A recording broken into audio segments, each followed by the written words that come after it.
Listen up, Margaret. We are never letting you live with us. Got it? Rachel? I'm sorry, what is this about? I don't remember ever talking about living with you before. I'm simply letting you know we will never let you live with us. Rachel, what's gotten into you all of a sudden?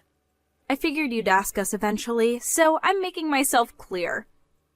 I'd rather not deal with any bullying from my mother-in-law, you know? Is that what you're worried about? I suppose I'm grateful you made your position clear to me, but I'd like to make myself clear too. I never had any intention of living together with you and Eddie. Huh? My relationship with my mother-in-law was what broke up my own marriage 20 years ago. So I knew I would never want to put my own daughter-in-law through what happened to me. You can ask Eddie about this yourself. I've told him that I'll take care of myself when I get old. When you get old, huh? So that means you want to live with us now until you get old to save money, doesn't it? No, dear. I'm still working and have more than enough means to take care of myself, including saving up for when I retire. So no, I have no need to live with you in order to save money. I'm doing fine on my own right now. And just to be clear again, I don't believe I'll ask to live with you in the future either. So please, calm down. There's no need for you to make such a strong declaration like this. You're not going to get me to let down my guard so easily, Margaret. I know you're making plans as we speak to sneak your way into our lives. I've got you all figured out. I am making no such plans. Cut the act, Margaret. I have evidence that proves you're going to try and move in with us. Evidence? And I won't let you get away with it. What evidence? You lose, Margaret. Game over. What in the world are you talking about?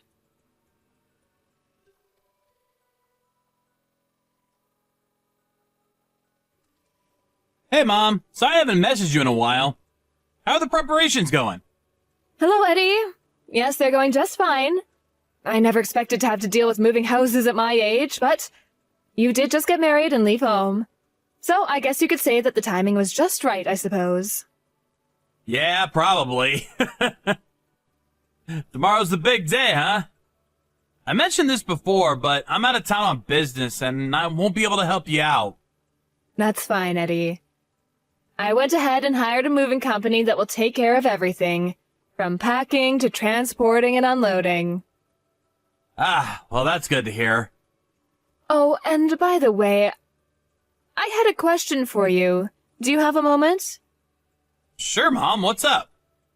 Have you said anything to Rachel about me moving in with you recently? Huh?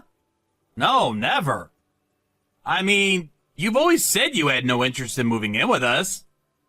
Yes, and my feelings on that are still unchanged. I thought so, and I've talked to Rachel about this before. What brings that up? Rachel sent me a line message the other day. She suddenly declared that she would never let me move in with you. That's weird. Why did she do that? I have no idea. That's why I'm asking you. But it seems like you don't know what's going on either. Yeah, that's news to me. I know we've never gotten along particularly well, but I have no idea what I could have said that would give her the impression I want to live with you. Yeah, I mean, you're moving tomorrow and everything.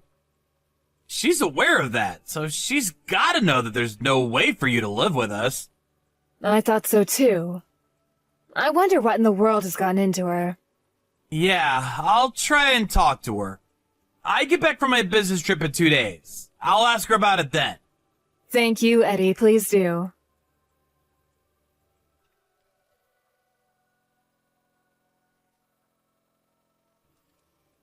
Hey, Margaret. How's it feel?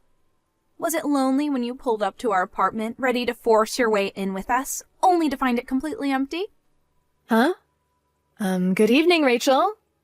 Are you still going on about that? LOL, don't try and turn this around on me.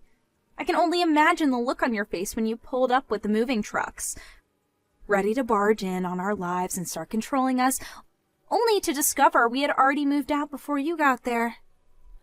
Rachel. I knew you were trying to force your way into our apartment, Margaret. I've known for weeks now. Sorry to rain on your parade, but we've already moved out of that house and into my parents' house. Your plan was a complete failure. But I do kind of feel bad for you. So, I tell you what, you take care of the place and I'll let you live there for 10 grand a month. Oh wait, that's right. You can't afford that on your measly little part-time salary, can you? I bet you don't even make 10 grand in a whole year. Too bad. Oh my, $10,000 a month? That's awfully steep. But even if I could pay that, I wouldn't. What do you mean? I mean, I'm living on my own, so I'm fine. What a sad, lonely way to retire. I'm not retiring for another 10 years. Yeah, which is exactly why you hatched your plot in the first place. Rachel, listen. What now? You're right, I did move today, but I didn't move into your old apartment. Huh?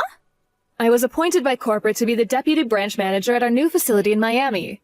So I'm renting out my old house and moving into a new one in the Miami suburbs. Deputy branch manager? Weren't you just a part-timer? Oh, I haven't been a part-timer for years now, Rachel. I joined this company soon after my divorce when I was trying to support my kids as a single mother, and they eventually made me full-time. And things have gone so smoothly after that I rose through the ranks to the point that they're giving me this new assignment. Wow. Now that I'm thinking of it, I'm sure I told your mother all about that when we first met before the wedding. Were you listening during our conversation? I could see how you would misunderstand things if you were only listening to bits and pieces at a time. I guess I wasn't. This is just a guess, but were you under the impression that I was so hard up for money working part-time that I had to rely on you two for support in order to make ends meet? I suppose you may have thought that when Eddie moved out, I started having trouble keeping up with the house payment. And then when Eddie mentioned to you that I was moving, your preconceived notions of my financial position and your general dislike for me filled in the gaps of information left from my discussion with your mother. And you assumed that your meddling mother-in-law was finally carrying out her wicked plan, or something to that effect.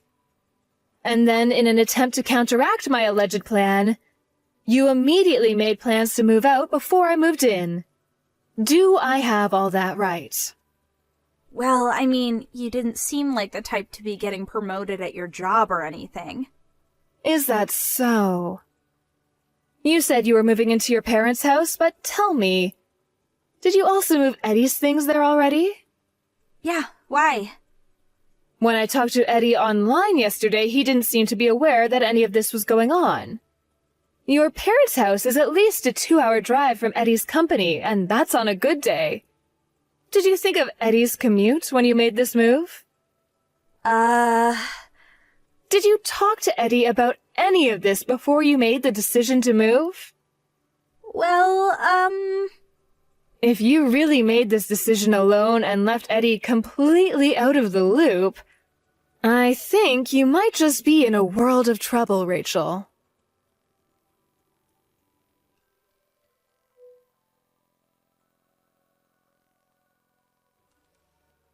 Rachel! hi, Eddie. Are you back from your business trip? Rachel, what were you thinking? How could you do this without talking to me first?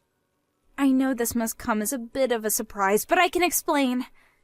Anyway, I'm going to live at my parents' house for a while. I'm divorcing you. Huh?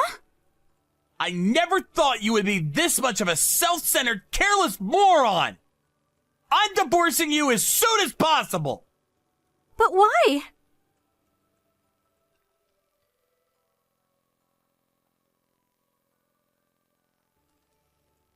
Margaret!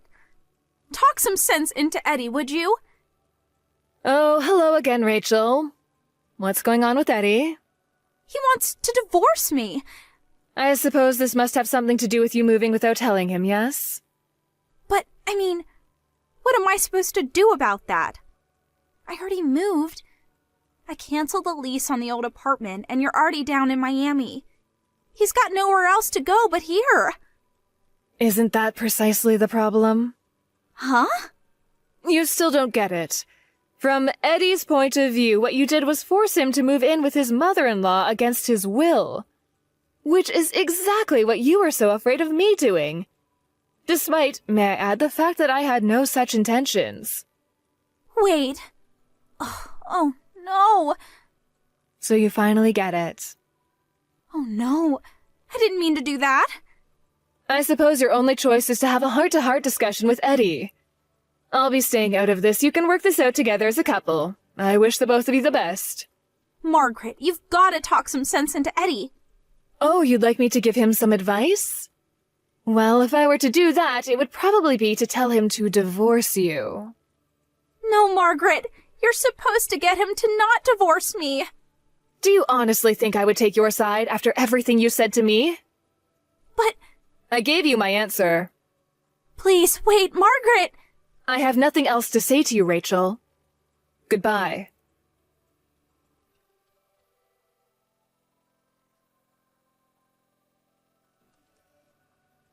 According to Eddie, Rachel's older brother and his wife had just moved out of their parents' house, and Rachel's plan was to use that timing to move in. Unfortunately, Rachel's parents weren't interested in having her move in with them. With no place to go, Rachel initially resisted the divorce, but when Eddie threatened to get lawyers involved, she relented and they divorced amicably. Rachel's parents still didn't let her move back in after that, so she got a live-in job as a maid at a local hotel. But her habit of jumping to conclusions led to constant disagreements with customers, and she was fired. She repeated this pattern at every single job she got for the next several months. And word eventually got around to just about every business in town what a problem employee she was. So she had to move to a new city and start completely over.